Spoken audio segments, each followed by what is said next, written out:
Salut, salut. Alors, ce matin, je vais vous raconter plusieurs choses et il faut que j'aille vite parce que faut pas que la vidéo soit trop longue. Donc, on va faire un peu vite. Alors, je commence par la lecture. Bon, je résume un peu la lecture de la semaine. Alors, j'ai fait Jung comme d'habitude. Jung, c'est sur l'interprétation des rêves, hein. Et ça tombe bien parce que j'ai une illustration de rêve, justement, que je vais vous raconter après la lecture. C'est très intéressant quand les expériences quotidiennes rencontrent les lectures. Ça, c'est intéressant. Alors, d'abord, je vais vous donner, enfin, donner un petit aperçu de ce qui m'a touché dans ce que j'ai lu de Jung. Alors, ça donne. Alors, donc, c'est des extraits, toujours des extraits de ses écrits, de chaque théoricien, hein, de chaque écrivain, enfin, vous dites comme vous voulez, hein, Jung, Freud, Lacan. Chacun, je donne des extraits pour ne pas trop interpréter, mais en même temps, on ne peut pas s'empêcher de ne pas interpréter, hein. Au moins, de rapprocher la lecture de ce qu'on vit au quotidien, et c'est mon but, hein, c'est d'essayer d'éclairer avec mes lectures ce que je vis et pour avancer un peu sur le chemin, quoi. Alors, bon. Donc, alors, j'ai choisi des extraits de Jung, alors, sur l'interprétation des rêves. Alors, Jung dit qu'il y a plusieurs sortes de rêves, même il va citer 4 ou 5, mais il y en a il y en a d'autres, hein, il y en a d'autres, hein. D'ailleurs, le rêve que je vais vous dire là tout à l'heure, je vais vous raconter, c'est pas cité là-dedans. Enfin bon, je vous donne déjà ce qu'il a écrit. Alors, il dit, hein, le rêve n'est pas un phénomène univoque, sa signification varie selon différentes possibilités. Je vous livrerai ici 4 formulations sur les éventuelles significations du rêve, représentant un extrait approximatif de multiples possibilités m'étant apparues à ce sujet. Alors déjà, le rêve représente la réaction inconsciente à une situation consciente, ça c'est une sorte de rêve.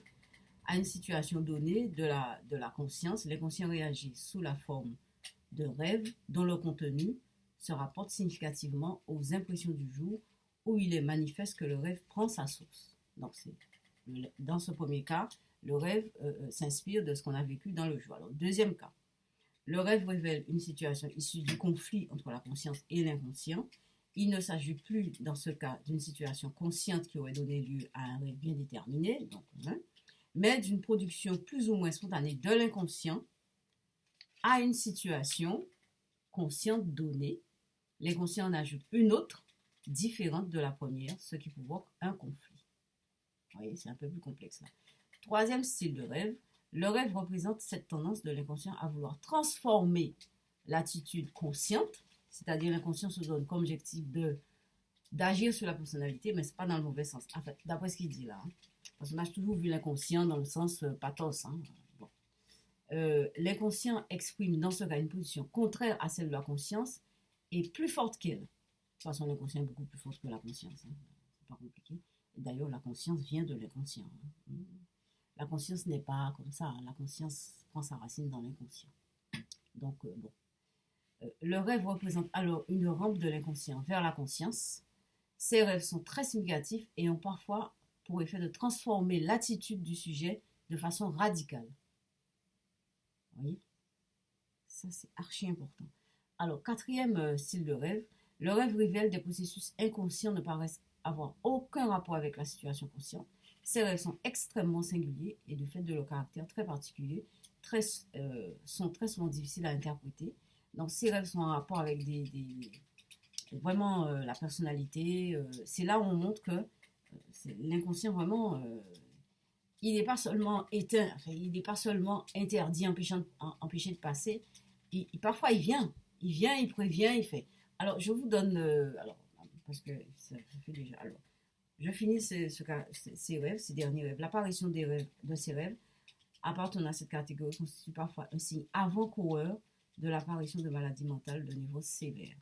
Vous voyez? Alors, je reprends. C'est le quatrième rêve, quatrième forme de rêve. Le rêve révèle des processus inconscients ne paraissant avoir aucun rapport avec la situation consciente. Ces rêves sont extrêmement singuliers. Ces rêves sont très singuliers. Enfin, on les voit, hein, quand on en fait. On sait bien, hein. Alors, moi, je vais vous donner l'exemple d'un rêve que j'ai fait.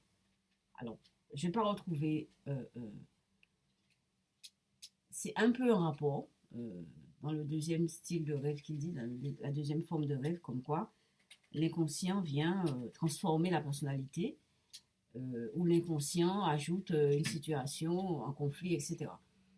Alors, mon rêve, c'était quoi? D'abord, je vois que je suis en Guadeloupe et j'ai un jardin, comme j'ai un jardin en Guadeloupe, et il pleut énormément, énormément, énormément. Et donc, dans mon jardin, je vois un igname qui pointe sa tête. Un igname, c'est une sorte de tubercule, c'est comme la pomme de terre, mais en plus gros, hein. C'est comme le manioc ou camognoc. Bon. Et je vois que ça pointe, c'est-à-dire qu'avec l'eau, l'eau a dégagé un peu la terre, et je vois qu'il y a il y a un igname qui sort de terre. Et après toujours dans le rêve, je vois que l'igname, il y a eu tellement d'eau, c'est que l'eau est montée et a fait monter l'igname, et l'igname est sorti de terre et s'est allongé comme ça. C'est-à-dire que il est carrément sorti de terre. Voilà, ça c'est le rêve. Et après, je vois, toujours dans le rêve, un autre rêve, je vois que c'est une maison, dans une maison, on traficote ou bien on vide la maison de vieilles choses, etc. Ça, c'est le rêve. Je me suis réveillée le matin, j'ai dit à mon fils, tu sais, à moi, il y a quelque chose qui s'est passé en Guadeloupe, je crois qu'il y a quelqu'un qui va mourir. Mais je dis ça, hein, c'est des choses réelles, hein. Alors vous aimez les histoires d'esprit, etc. Enfin, ça, c'est pas des esprits. Mais ça, c'est un rapport avec l'inconscient. Alors moi, j'aimerais bien faire le lien. Oui, c'est pour ça que je lis Jung et je vous donne des extraits, parce que ça, les extraits, ça moi-même, je donne pour essayer d'éclaircir ce que je vis, ce truc-là, par exemple. Et donc, j'avais pas d'explication. J'avais juste le rêve. Je suis levée le matin, j'ai dit à mon fils, tu sais, il y a quelqu'un qui va décéder. Ah, et c'est en Guadeloupe. Mais moi, je j'ai pas interprété. J'ai pas été plus loin que ça. J'ai bien trouvé que l'igname était bien blanc, enfin bien pâle. Mais bon, j'ai pas été plus loin parce qu'il y a des ignames qui sortent de terre quand ils sont bien lavés, ils paraissent bien pâles, hein. Avec la terre, quand on enlève la terre, Alors donc, je me suis arrêtée là. Et le soir, je tire le tarot. Ah, je tire le tarot et je demande toujours au tarot. Vous savez, alors là aussi, le tarot, c'est un élément que je n'ai pas encore, on ne peut pas encore faire les liens. Je ne peux pas vous expliquer comment ni pourquoi. Et en tout cas, le tarot, il me révèle des choses que je ne sais pas forcément comprendre, mais qui s'avèrent vraies après. Enfin bon, je ne sais pas comment vous expliquer. Alors, donc, en tout cas, dans le jeu, il est sorti ceci. Le valet de coupe. Alors, le valet de coupe, c'est un messager. J'ai lu ça dans l'interprétation sur Internet. Ça peut être aussi un messager. Alors, la coupe, c'est tout ce qui est affectif. Bon, ça s'est arrêté là. Alors, il y a eu les rêves. Après, il y a eu le tarot, messager. Et puis, le lendemain, mon téléphone sonne. Ah, mon téléphone sonne. Mon fils m'appelle régulièrement. Quand il fait des sorties, il me dit tout le temps, maman, je suis là. Et c'est très bien, parce que c'est important. Et mon téléphone sonne, je pense que c'est lui. Alors, je réponds. Enfin, je vois bien que c'est un numéro qui défile. Je dis, mais tiens, c'est pas mon fils. Alors, c'est qui? Alors, je décroche, je dis, allô? Allô, Agnès, c'est ton frère. Ah, oh, oh, c'est rare. C'est archi rare. Comme mon frère m'appelle, d'ailleurs, dans la famille, on ne s'entend pas trop, trop. Mais bon. Euh, je lui dis, mais attends, mais pourquoi tu m'appelles? Qu'est-ce qui se passe? Et il me dit, tu sais, ma femme, elle est extrêmement malade. Et voilà. Alors, je ne vais pas me prononcer, mais je crois qu'elle va mourir. Mais bon, allez, je n'ai pas le destin des personnes entre les mêmes, en tout cas. Bon. Alors, le rêve, alors voyez, alors, il y a les rêves, après il y a le tarot messager, après il y a le coup de téléphone. Vous n'allez pas me dire que c'est que des hasards, hein, qu'il n'y a rien à... Bon, c'est pas des hasards. Alors, je ne saurais pas vous expliquer. Alors là, incapable de vous dire ni comment ni pourquoi. Mais je sais que ce ne sont pas des hasards. Et c'est pour ça que je fais ces vidéos, que je lis tous les jours, que je peins aussi, et que je fais de l'art-thérapie. Quand je trouve des ateliers, je fais de l'art-thérapie. Et que je n'arrête pas mes vidéos, même s'il y a une personne ou deux personnes qui regardent ces vidéos, c'est pas grave, merci beaucoup.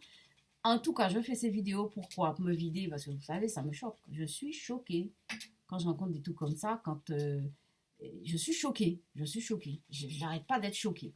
Voilà. Donc, ça fait 9 minutes 30, 40 que je vous parle. Je vais arrêter parce que tout à l'heure, ce ne sera pas possible de poster la vidéo. Donc, je vais vous passer cette vidéo. Et bon, ben, voilà. Vous allez voir. Hein. Bon, mais bonne méditation et bon courage. Hein. Bye bye.